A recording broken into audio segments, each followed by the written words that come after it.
Good evening and welcome to BizTech's Technology Show, where we feature tech companies that are making a difference to consumers. And today, the featured company is ManagePay Systems Berhad and its Group Chief Marketing Officer, Chia Wei. Chia Wei, welcome to the show. Hi, Brian. Thanks for having me on board. Now, Chia Wei, walk us through what MPay does, because you do a lot of things. Sure. MPay, we're basically a fintech ecosystem, and we call it the Digital Economy Connected Community Ecosystem. So when we listed and raised funds in 2011, what we did was, we decided to go for a host of licenses.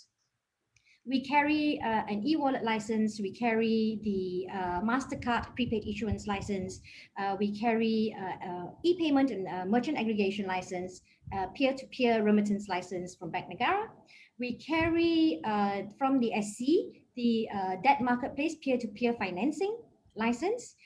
We also have the KPKT personal loan license. And through a sister company, MSC Trustgate, we are also one of the 4 certificate authorities in Malaysia. So the concept that we have is essentially connecting buyer and seller in the digital economy.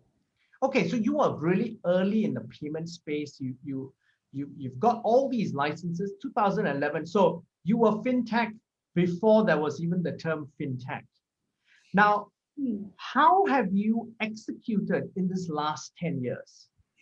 Okay, the first half of the decade, we were really focusing on acquiring the licenses and really building up the technology, right? So I would say that we sort of came back into the market 2015, 2016, and we were the first to roll out an e-wallet to the nation. And we also started to test our e-payment systems with the larger brands. So one of our first customers was Johor Corporation. So we do the cash e-wallet is our white label. The cash MasterCard is our co-brand. And then on the other side for payment, we process all forms of payments for QSR, offline and online. So you basically are both the e-wallet as well as the merchant acquirer for some of your customers and partners. Yes, correct. Yeah. So because the idea behind it is that we have the entire ecosystem and we built it as the building blocks, right?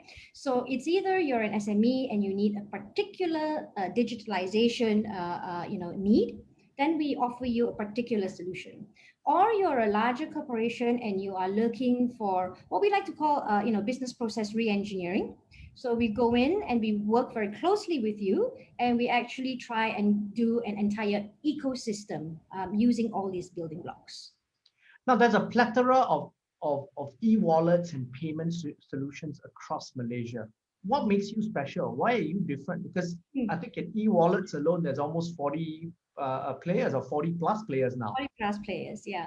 Well, I mean, first of all, we are very much first movers. So, like I said, first to roll out. And because before that, we already had e-payment, I think we were one of the first to do the whole QR processing.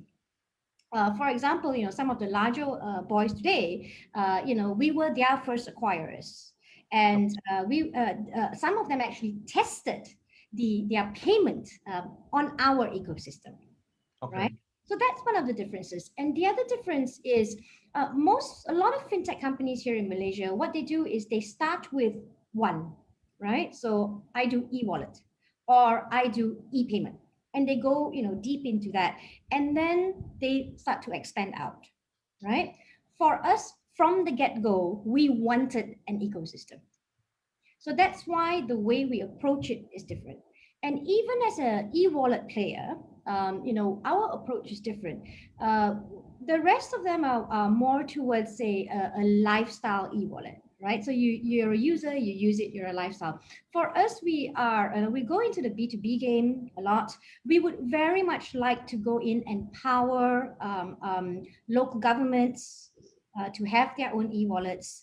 So we come from a technology standpoint, and we're about helping someone else, another business with a community, right? Helping them digitalize, helping them carry their brand, our technology, right? So that they can develop their community within the digital economy.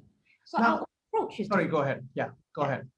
Yeah, no, it's just that our approach is very different. Yeah. Okay, so then as a chief marketing officer, Chia Wei, how have you managed to reach out? What was your strategy uh, to reach out to consumers on the B2C side, and then also at the same time reach out to partners who basically either from an acquisition base, a merchant acquisition basis, or white label basis for the B2B customers? What was your approach on those two different markets? Sure. Okay. So I'll talk about B2B first because we do more B2B. So on a B2B level, we do quite a lot of direct approach. So we target them, right?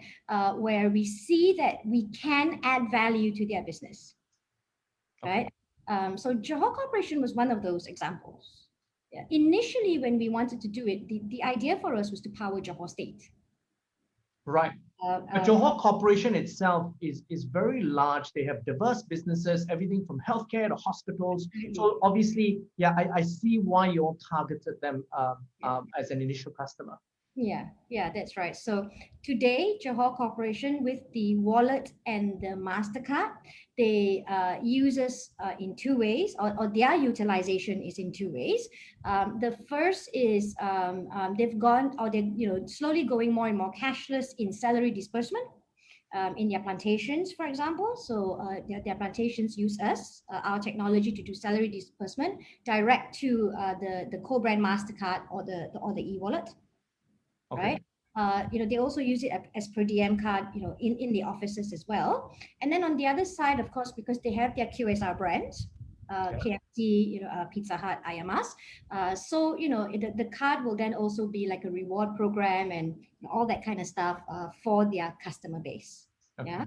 And so, naturally on the flip side, we also do the payment systems for the QSR brands. And we hope, of course, to expand, to all of Johor Corporation's other businesses as well.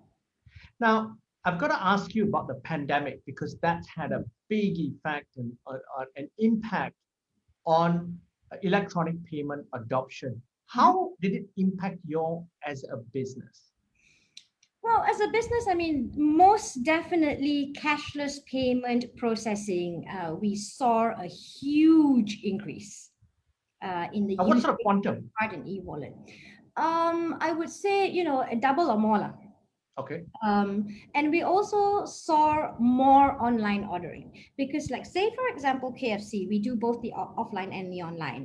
So, the moment the pandemic hit, their online ordering was the first to increase by a large quantum. Okay. Right?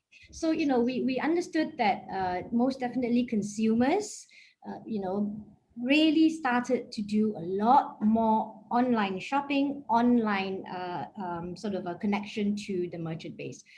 Of course, a lot of retailers were closed, right? Yes. So that was one. And on the other side, of course, the number of inquiries, whether it was a small SME or larger corporations, that went up a lot as well. So we suddenly became quite busy people, in terms of meeting the needs and trying to explain to people what we do and hope that they adopt our technology.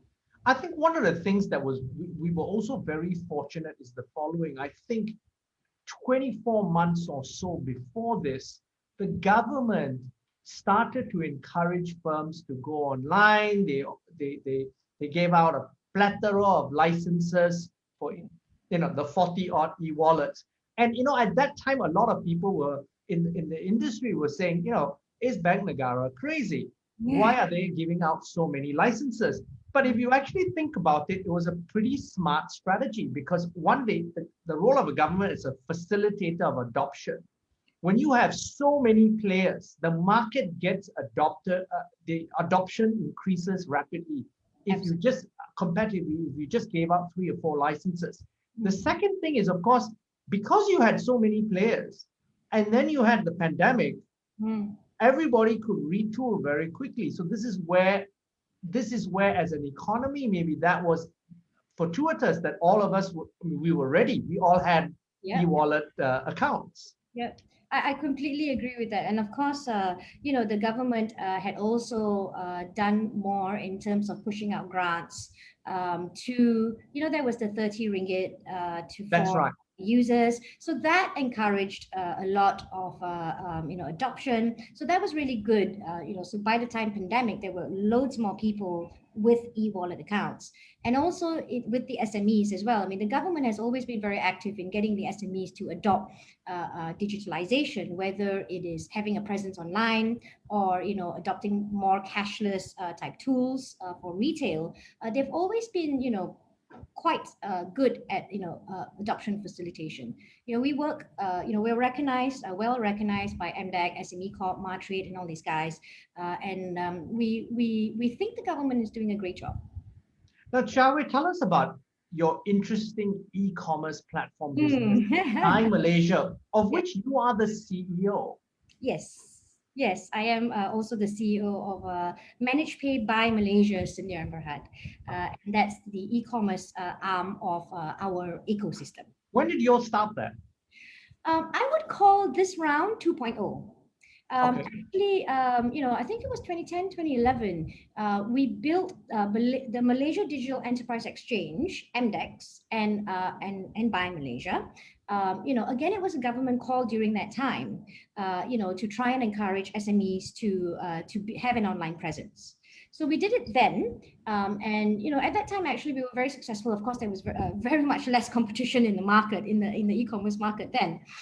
So we worked with SME Corp. We built this. I think we did about 3,000 something merchants in a couple of years. Okay. Listing them, getting them online, but we weren't successful in sustaining it during that time. What were the challenges then? People were not ready for e-commerce. Okay. The Malaysian public, and I think also technology at that time, as opposed to now, wasn't as mature, especially as far as security was concerned. So I think there were a lot of trust issues. I think that trust deficit issue was the major stumbling block for adoption, because all people kept hearing about every few months was security breaches by banks and things like that. So I'm just recalling that, and I think the trust issue was a big issue. Correct. Yeah, and of course, who would do B2B, right? If there was no security there, and then when Martrade launched the e-trade program, I cannot remember whether it's 2015 or 2016. And at that time we had just come to the tail end of completing our fintech ecosystem. So when we saw that Martrade launched the e-trade grant, we thought, hey, let's revive. Let's go back to market, let's see what we can do. Okay. Right? So and that's 2.0, and that's what we have now. Okay. Right? So and give us some numbers in terms of what sort of merchants do you have at the moment, and how long has that taken to grow to this level? Sure. We started the 2017 when we were recognized as a Martrade e-trade platform, leveraging off the grant that they had then. And we went to market, and I think 2017, 2018, I traveled the entire Malaysia down to quite rural areas, because we wanted to source good quality Malaysian products. Okay. Right? Because for Buy Malaysia, the vision that we have is that we would represent Malaysia for export. Right? Okay. The analogy I like to use is, we are a small country. Right?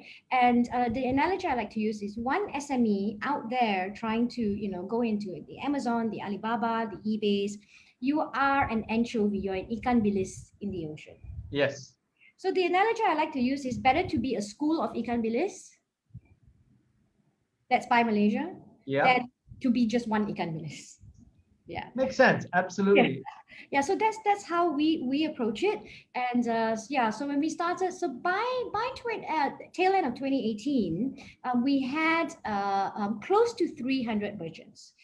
Now we have less. We do have less now. The attrition was high because the competition was very steep in the e-commerce world, and we were at that stage of building the merchant base so that we could speak as Malaysia. Right. Okay. So during the same time, my GMV wasn't high, the trade volume wasn't high. So of course, we had attrition. right? Today, I have about 168, 69, but growing really, really quickly, brands with us. We work only direct with manufacturer, direct with brand owner. There I are see. no sellers with us. So in other words, you slightly differed from your previous model of going to smaller shops and manufacturers. Is that correct? No, there was no difference. It's just that uh, even then and now, right? For Buy Malaysia as a brand, we Okay. don't work with resellers. We work direct with manufacturers. You can to So me, would you work with the is someone. batik maker in Kelantan? Yes, Okay. So they're all their own personal. So it could be Apache and Machi in Kelantan. It's an SME. It's a family business, and they're on your platform.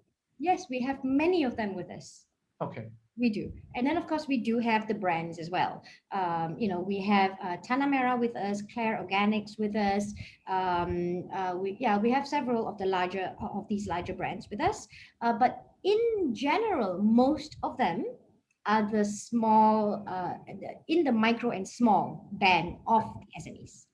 And Chia Wei, maybe that's the opportunity right now, because in Indonesia, for example, there is a real push with some of their local platforms to go to these micro entrepreneurs and small shops to band together in a single platform. So you're obviously on to something. But Yeah. what's the strategy? What's the strategy to grow this business? The strategy to grow it, well, I have a few different strategies because for me, yes, digitalization is extremely important, but for export, branding us as Malaysia, an innovative country with high quality products, is also very important. And human relationship is still extremely important. Okay, that's It true. is definitely still, a decision. We are humans. There is intuition in what we decide on, right? So I have spent the whole of 2020 since I couldn't go out, since I couldn't do events, since I couldn't do all that. I spent a lot of time on my screen, and I spoke and spoke and spoke to anyone who would listen to me cross our border.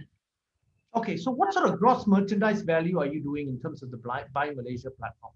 Our gross merchandise value is really nothing to speak about at the moment. Okay, We are still just starting in terms of GMV, because okay. all these years what we were looking for is get that big the volume of merchants and SKUs, so we can talk as someone that represents Malaysia. So it was only last year that I started to campaign, but I believe this year onwards that's going to change tremendously.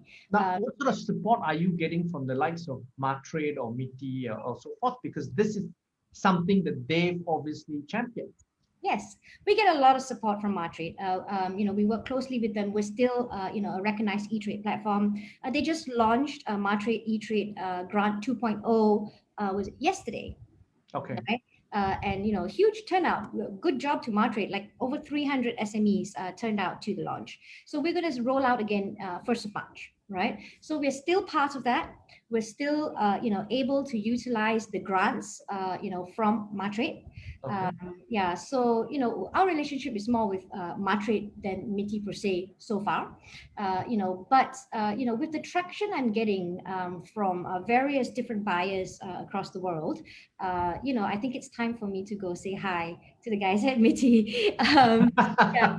And I've also started this thing. I'll officially launch it sometime in March, but I've also started this thing where I call the Global Rakan by Malaysia. Okay. Yeah, so what it is I have currently appointed one in New Zealand, one in the US, one in the UK, one in Bahrain, one in Australia. So I have now these Rakan by Malaysias. Some of them are companies, some of them are individuals, right? So they will be our representatives in these countries, Okay. developing the human relationships, right? And actively sort of looking for buyers in their home countries. That's one model. And then for the individuals, which this is something I really hope to grow because we believe in developing entrepreneurship mindset with the Malaysians. Okay. So I developed a group buy module, right? Ah, interesting. Yeah. And this is actually because, our SMEs came to us and say, hey, we actually have our friends or family, overseas, and they do buy from us. But because you buy B2C, logistic costs becomes an issue, Correct. right? And been a big factor, especially because overseas logistics costs have shipping costs have risen tremendously during the pandemic. Absolutely. We're still having problems with that because, like, even in Port Klang and all, it's chocker block, right? Because I suppose because we're producers of PPE as well, and I think that has something to do with it as well. Yeah. Yeah, and yeah, online shopping has boomed, right? So yeah, so I developed a group buy module because I thought, right, even when I was studying in the UK many years ago, you will miss your Malaysian food, especially food. Yes. You will miss your Malaysian stuff. So we would get our mom and our dad and stuff to buy it for us and send it to us, and it's really expensive, right? Yes. So I developed a group buy module, and some of the Rakan Buy Malaysian I spoke about will be utilizing it. So it's stuff that they buy from us anyway, Right. right? But they buy it B2C from my platform. Right. So now I talk to them and I get, hey, use this group buy module. Go and get more buyers to come along with you Yes. until your logistics cost. We give them what the MOQ is and stuff until Right. your logistic cost, reduces the cost of everything. And of course, when you buy in larger volumes from my merchants, you also get a lower price for the product itself, right?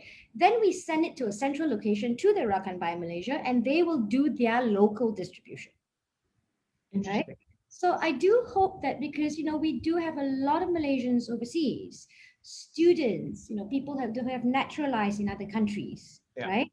So on one side they get to be entrepreneurs and get some income out of it, but more importantly, they become advocates of Malaysian products, Yes. their neighborhoods. Absolutely. It sounds like a really exciting idea, and I hope that works out well for you.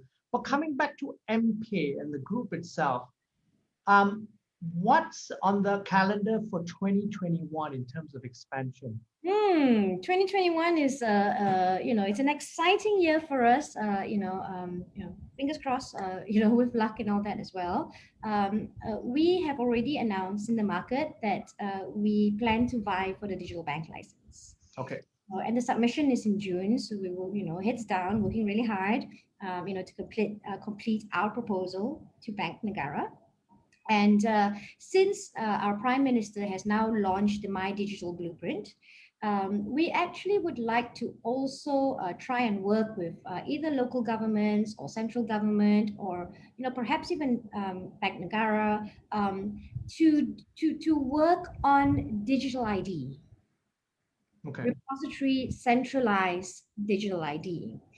So that as a customer, as a consumer, or as a merchant, as a business, you don't have to KYC yourself over and over and Over over and over and again. over. Yes, that's a big issue. Yes.